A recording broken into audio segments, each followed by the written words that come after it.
The knowledge. Taxi. It was a cold, dark night in central London. The rain was falling heavily.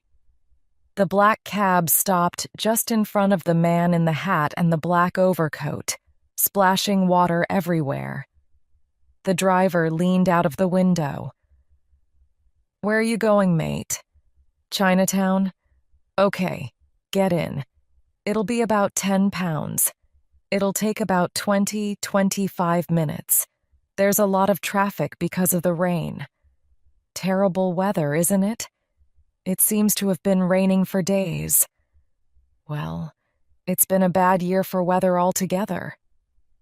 Dreadful. Typical English weather, eh? Still, at least it's good for the farmers. Huh, Chinatown, eh? You know, it's a funny thing, but this all reminds me of a Chinese bloke I picked up from here going to Chinatown. Must have been November, about this time last year. It was raining then, too. Absolutely pouring down. He was a strange guy. It's a strange story. The strangest thing that's happened to me in all my years in a cab. To tell you the truth, I really just wanted to go home. You know how it is. It was about 10:30 on a Tuesday evening, and I was going to call it a day. As I said, it was like this: cold, wet, and miserable. I'd been working hard for months, and I felt like I wanted to go home early for a change and see Marlene. That was my girlfriend. But then I saw him. The Chinese bloke, I mean. He was in his early 30s, I suppose. Thin, kind of hungry looking. He was standing there on George Street where you were just now, and dripping wet just like you. That's why I say it reminds me. Well, I thought to myself, I'll just pick this bloke up, then I'll go home. So I leaned my head out of the cab window and into the rain. "Where are you going, mate?" "Chinatown," said the bloke, and he told me the name of the street. It was Gerrard Street. Well, it'd only take me 25 minutes to get there, I thought. I could be home by 11 o'clock. That's early for me. I took a really good look at him before he got in.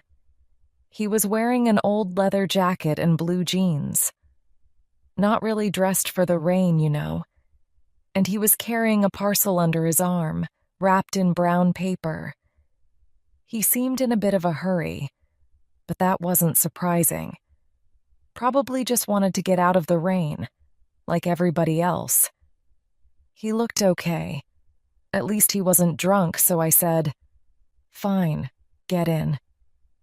To be honest, I'm really careful about who I let in the back of my cab these days, especially when it's late at night. Have a good look at 'em, you know? Terrible things happen to taxi drivers. A friend of mine got hit over the head with a bottle. Ended up in hospital, poor devil. He picked up a bloke late one Saturday night outside a club in the West End. The bloke was drunk, of course, I mean really drunk. Anyway, when they got wherever they were going, the bloke refused to pay his fare.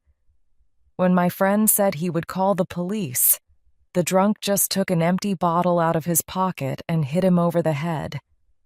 My friend had to spend the night in hospital, but he was lucky. There are stories of taxi drivers being knifed, even shot. I tell you, mate, London is getting worse every day.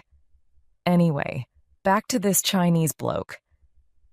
Well, he shook himself as he got in the back of the cab and said, "Phew, it's wet out there." I laughed and looked at him in my mirror. He had straight black hair and it was stuck to his forehead like he'd been swimming. He looked kind of funny, you know. "Live in Chinatown, do you?" I asked. "Like you do." Just to make conversation, really. He didn't say anything for a few minutes. As a matter of fact, I thought he hadn't understood me. But then suddenly he said, "Have you heard of Bruce Lee?" "Of course I have," I said. "Everybody's heard of Bruce Lee. He's really, really famous. I mean, he was, and a fantastic fighter." "Well, Bruce Lee's the most famous martial artist of all time, isn't he? Kung Fu and all that. I've got all the Bruce Lee films at home, bought them when I was a bit younger. To tell you the truth, I still watch them sometimes. Yeah, I sit down with a beer and watch my old Kung Fu films." "Enter the Dragon's my favorite," I said to the Chinese bloke. "Great film." "Thank you," he said. I laughed. It was a funny thing to say, you know, so I asked him, "What, did you direct it or something?" "No," he said, "but I am Bruce Lee." I had to laugh. "Oh, yeah," I said. "And I'm Marilyn Monroe." "No, really I am. I'm Bruce Lee," he said again. Now it's a funny kind of job being a taxi driver, you know? I've often thought that it's a bit like having an affair, like a holiday romance. I mean, you meet someone for a short time, and she can tell you anything and you can tell her anything. Know what I mean, mate? You're probably never going to see her again. So, well, it's the same in the cab. I've heard some really wild stories, believe me. Told me he was carrying a gun in his pocket. He frightened me to death, I can tell you. Then there was the woman who told me she was the queen and she never carried money. So Bruce Lee was strange, but not that strange, if you know what I mean. "Oh, Bruce Lee," I said, trying to sound normal, you know. I thought he was dead." The man laughed. "Well, he isn't." I took another look at the bloke in my mirror. Funny thing was, he did look a bit like Bruce Lee. Good-looking sort of man with really dark eyes. "Yes, it's me," he said, smiling. Funny thing was, when he said that, I almost believed him. Though you know and I know that Bruce Lee died years ago. Right, mate? "Oh, so you've been training then?" I asked him. Best thing was to go along with him, you know.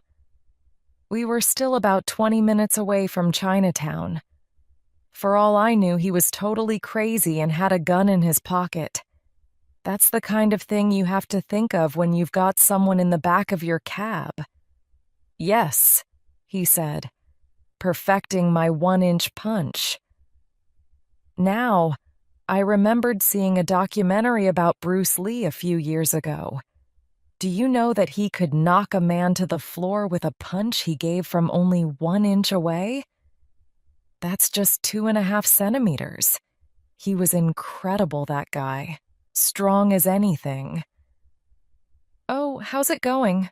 I asked him. You know, playing the game. "Oh, really well," he said. "Want to see it?" "Well, I stopped the taxi," he said. "I don't really think." Now, first rule of a taxi driver is, don't leave your cab. You just don't do it. I mean, anybody could steal it, you know? "Come on," he said. "Over there aren't any people." To this day, I really don't know why I did it, but I pulled the taxi to the side of the road. I turned the engine off and put the key in my pocket. You can never be too careful. We both got out. The rain was still pouring down. I looked at him. He was a thin guy, not very big, kind of light. And, well, you can see, I'm a big, tall guy, well-built. I spend time in the gym, like to keep myself fit. Well, You have to, don't you? In fact, I used to be on the door at a London nightclub, a bouncer. Yeah, I've done a bit of fighting myself, though not these days. Well, I thought, if he tries to steal my taxi, I'll be able to knock him to the ground, flatten him. I wasn't worried, you know. Then a funny thing happened. He said, "Wait!" And he bent down and took his shoes and socks off. Can you imagine that in the rain? I mean, it was just like tonight, absolutely pouring down. And the funny thing was, I remembered seeing Bruce Lee doing that in his films. He always used to take his shoes and socks off and put them neatly to one side, like he was going to bed or something. "What are you doing? You crazy?" I asked him. "Just something I do. Watch this," he said, pointing at a dustbin on the pavement just in front of us. He stood in his bare feet and put his right fist just in front of the dustbin. Then he punched it. Well, the next thing I knew, the dustbin flew across the street. It was like it had wings, I tell you. Rubbish was flying everywhere. He looked at me, grinning. "Now just imagine if it was your solar plexus," he said. "Your stomach," he said, like he had to explain to me what a solar plexus was. I looked at the dustbin lying over the other side of the street. Well, I thought, just because he can do that doesn't mean he's Bruce Lee. "Would you like me to teach you?" he asked. "Another time, maybe," I said. I really wanted to get home to Marlene, and though the punch might be useful in my work, if you know what I mean, I didn't think that now was the moment to learn. Anyway, I was really wet. I mean, soaked to the skin. "It would be my pleasure," he said, still smiling.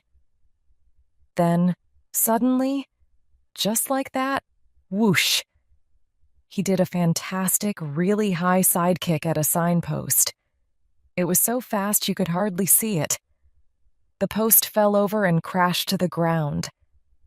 Bang.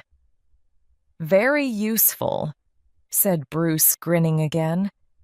"You like it?" "Oh, very nice," I said. Shall we get off then?"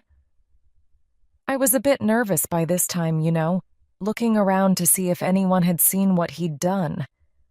Like the police, for example. It'd be just my luck to have them watching us. Luckily, there wasn't anybody around. Bruce put his socks and shoes back on, and we got back in the cab. "Why aren't you in Hong Kong then?" I asked him when we were driving towards Chinatown again. It was a stupid question, I know, but like I say, I was kind of nervous. I mean, it's not every day you get a bloke who tells you that he's Bruce Lee in the back of your taxi. And it's not every day he shows you his 1-inch punch. "Well, you know," he said, "I really want to teach my art to the West so that you can understand my culture." I looked through the mirror at his face. I thought he must be joking, but he looked quite serious. Now, the thing is, I know a thing or two about fighting.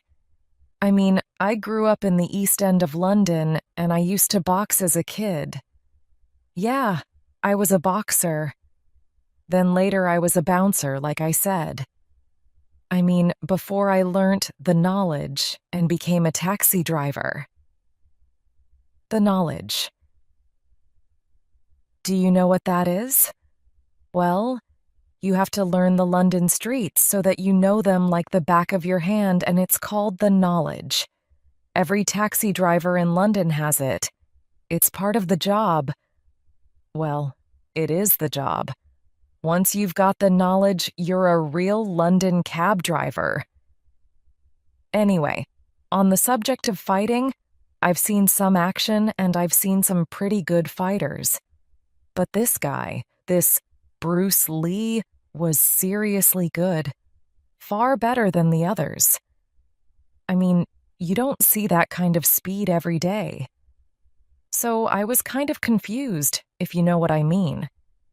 How could he be Bruce Lee? Everybody knew that Bruce Lee was dead. But how could he be that good and not be Bruce Lee? So, do you think you could teach me? I asked him. To tell you the truth, it kind of surprised me that I said it. It just came out of my mouth. I am sure I could, but are you ready to learn? He asked.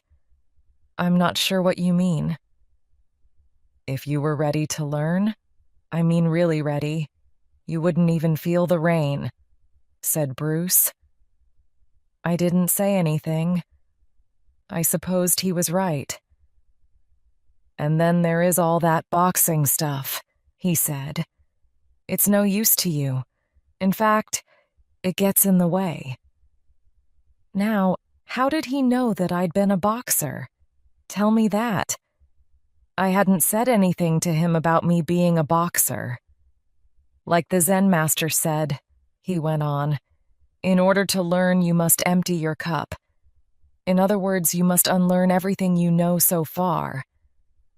Well, I really want to try, I said.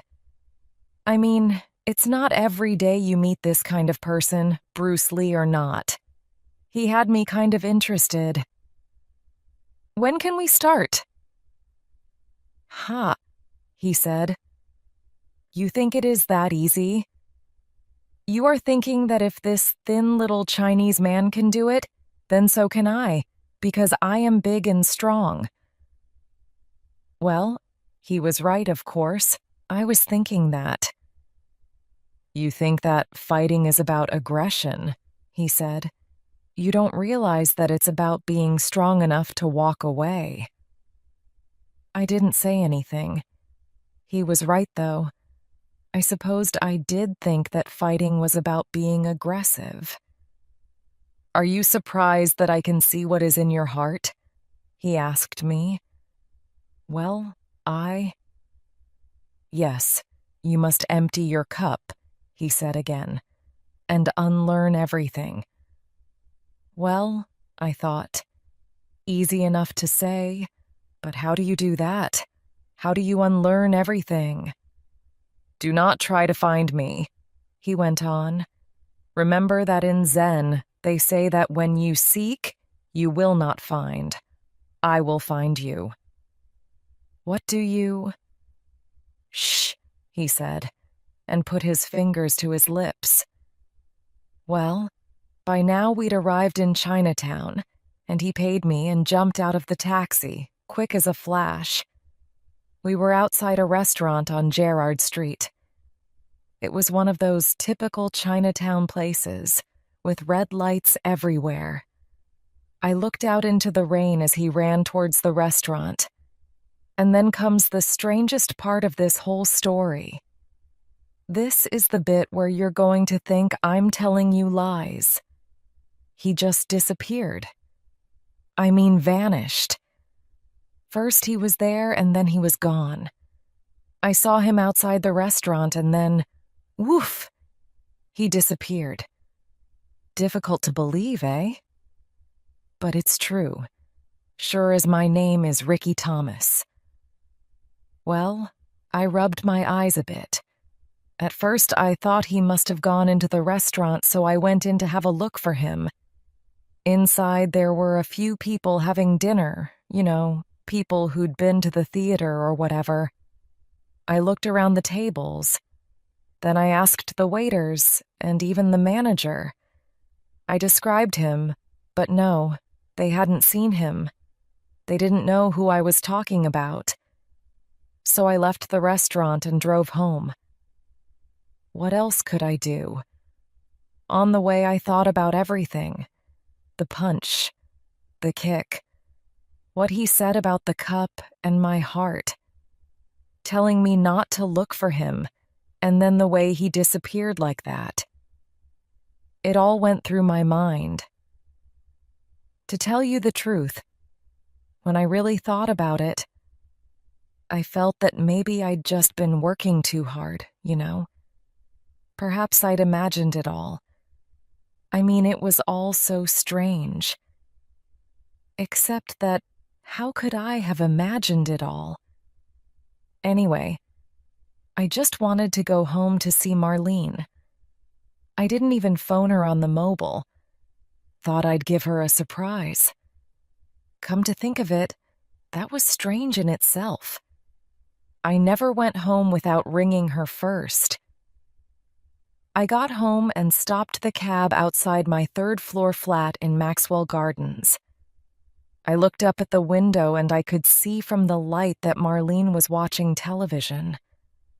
Probably one of those old Hollywood films that she liked so much, I thought.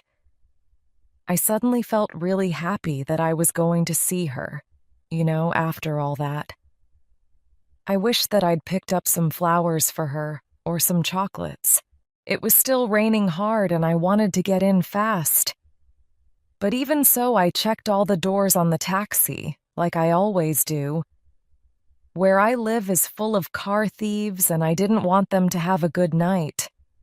This cab's my pride and joy, and my way of making a living. So it's important to me. I checked the back doors, and then I noticed something on the floor of the cab, like a dark shape. I opened the door again and felt the shape. It was the Chinese guy's parcel, the one he was carrying when he got into my cab. Well, I thought, I'm not going to do anything about it tonight. I may as well take it inside and sort it out tomorrow. I took hold of the brown paper parcel and ran inside. I got into the lift and had a look at the package in the light.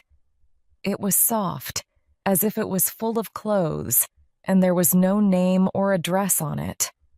I had no idea how I was going to get it back to Bruce, especially since he'd disappeared off the face of the earth. Still, I don't mind telling you that I felt somehow happy that I had it. It meant that there was at least a chance that he might try and contact me to get his parcel back. I went upstairs. "Ricky!" Marlene shouted as soon as I put the key in the front door. But she didn't sound very happy. It was like she was upset that I was home early. I walked down the hall and opened the door of the living room. Then I got the shock of my life, I tell you. I went in and she was there, in my living room, with another man. He was a thin, blonde-haired guy. As soon as he saw me, he jumped up from the sofa and tried to get out of the door. Marlene jumped up too. "Ricky, you're early," she said. "And you didn't phone."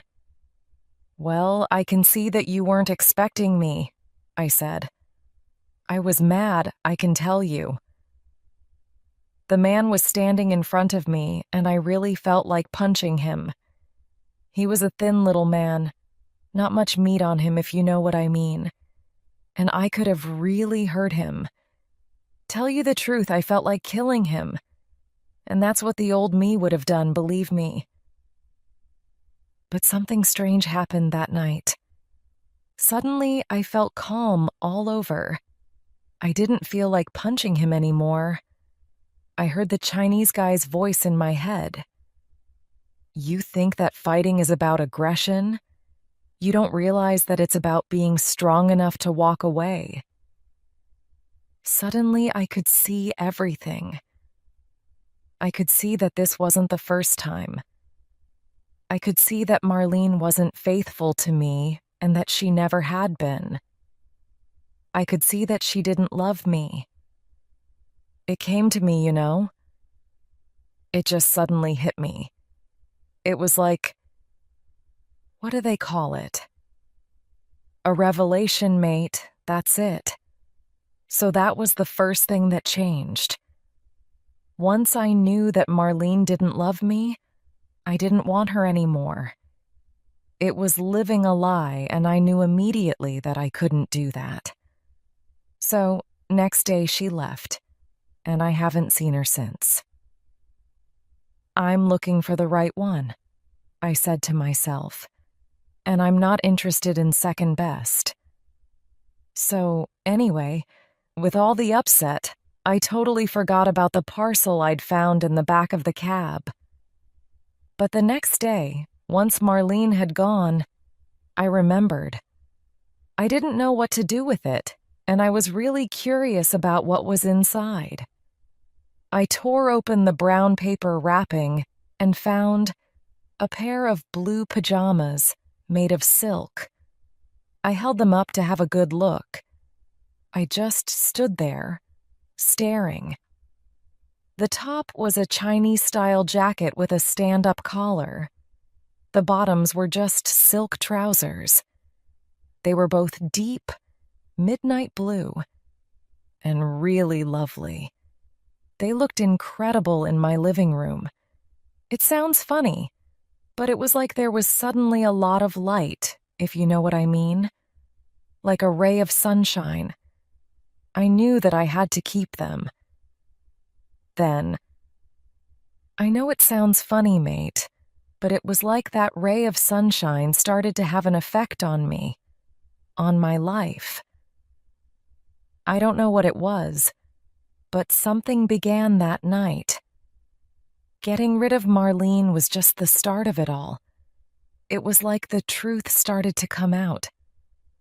Things started to change in me.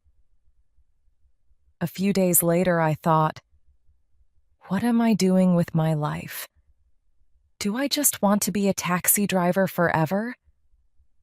I mean, it's all right, but there's more to life than driving a cab. There's more knowledge than knowledge of the streets of London, if you know what I mean. I started to think about college, you know. I left school when I was 16, but there's no reason I can't go back. So now I go to college one day a week. Getting some qualifications, you know. Trying to improve myself. And then I'll stop being a cab driver. I want to start my own business. I mean, you've only got one life, haven't you, mate? And I know this sounds weird, but I'm sure it all has something to do with those pajamas. I mean, that's when it all started. I couldn't help wondering about them. I mean, they looked kind of familiar to me. I was sure I'd seen them before. So about a week after I'd come home with the parcel, I got myself a beer and got out all my old Bruce Lee videos, The Chinese Connection, Enter the Dragon, Return of the Dragon, all of them. I sat there watching them for hours. Finally, I found what I was looking for. Return of the Dragon, it was. There he was, Bruce Lee, wearing blue pajamas, just like the ones in my wardrobe. I got down on the floor next to the television screen to take a closer look at the blue silk pajamas. I put the video on pause and stared at them. Yeah, there was no doubt about it. They were my blue pajamas. Well, they weren't really pajamas, you know. It was a suit, his kung fu suit. But they looked exactly like the blue pajamas in my bedroom. They were the blue pajamas in my bedroom. Yeah, things started changing in me, no doubt about it. Over the months, there were lots of things.